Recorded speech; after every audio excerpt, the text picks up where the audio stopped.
السلام علیکم ناظرین، امید ہے آپ سب خیریت سے ہوں گے۔ سال پہلے ایک یوٹیوبر جس کا نام اسٹیف ہف ہے نے کہا میں نے ششانت سنگھ راجپوت کی روح سے بات کی ہے، اور اس بات کو اس وقت ہندوستان کے تمام بڑی نیوز چینلز نے رپورٹ کیا اور کہا کہ اسٹیف ہف جو کہہ رہا ہے صحیح ہے۔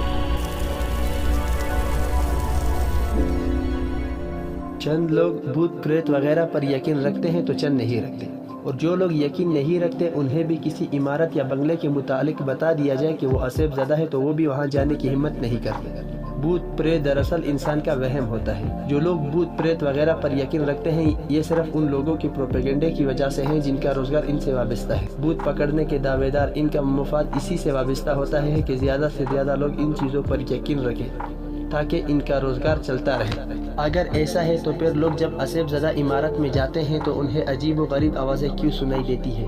تو ان سوالات کا مختصر سا جواب یہ ہے کہ ایسے عمارتوں میں جب لوگ داخل ہوتے ہیں تو وہ ذہنی طور پر ایک خوف میں مبتلا ہوتے ہیں اور معمول سے زیادہ چکنا ہو جاتے ہیں۔ ایسے میں انہیں وہ آوازیں بھی سنائی دینے لگتی ہے جو عام حالات میں وہ نہیں سن سکتے۔ جو لوگ کسی عصب زدہ عمارت میں جاتے ہیں تو وہ معمولی سے معمولی آواز کو بھی نوٹ کرتے ہیں۔ یہ آواز یا تو کسی کی رونے کی صورت میں ہوتی ہے یا کسی کے چلنے کی آہٹ کی صورت میں۔ بظاہر عصب زدہ عمارت میں داخل ہونے کے بعد لوگ خوفزدہ ہو جاتے ہیں اور انتہائی محتاط رہتے ہیں، تو ان کا جسم کسی بھی خطرناک صورتحال کے پیش نظر بھاگنے کے لیے تیار ہو جاتا ہے۔ ایسے میں جسم میں خون کا بہاؤ انگلیوں کے پوروں کی طرف سے بڑے مسلس کی طرف ہوتا ہے۔ اس صورت میں ہمارا جسم سرد ہو جاتا ہے اور بال کڑے ہو جاتے ہیں اور جسم میں سنسنی سے دوڑ جاتی ہے اور احساس ہوتا ہے کہ کسی پراسرار چیز نے ہمیں چھوا ہے۔ یہ سب لوگوں کا وہم ہوتا ہے۔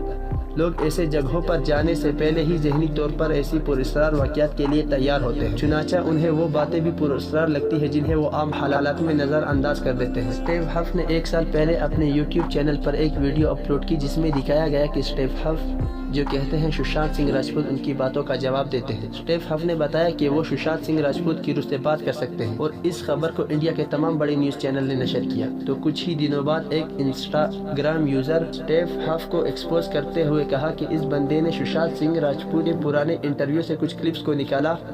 وہ انٹرویو جو ششانت سنگھ راجپوت نے انوپما چوپڑا کو دیا تھا، وہاں سے ان کی آڈیو کلپس نکالی گئی اور ان آڈیو کلپس کو ایڈٹ کیا گیا اور ظاہر کروانے کی کوشش کی گئی کہ ان سے ششانت سنگھ راجپوت کی روح بات کر رہی ہے۔ لیکن اس ایکسپوز والی نیوز کو کسی بھی نیوز چینل نے نشر نہیں کیا، کیونکہ انہیں تو صرف اپنی TRP سے مطلب ہے۔ ان گوسٹ ہنٹر کا کیا جو اتنی ساری جدید مشینری لے کر جاتے ہیں بھوتوں کو پکڑنے کے لیے، اس کی بھی تھوڑی تحقیق کر لیتے ہیں۔ یہ گوسٹ ہنٹر ایک کیمرہ لے کر جاتے ہیں جو تھرمل پیٹرن کیپچر کرتا ہے۔ یہ بھوتوں کو اسی تھرمل کے کیمرہ میں پکڑتے ہیں جسے دیکھ کر لگتا ہے کہ یہ دیکھو ہم نے بھوت پکڑ لیا۔ حقیقت میں یہ ہوتا ہے دوستوں کہ یہاں پر ٹیمپریچر چینج ہوتا رہتا ہے، یہ چیزیں اس کیمرے میں بڑی اچھی سی دکھائی دیتی ہیں۔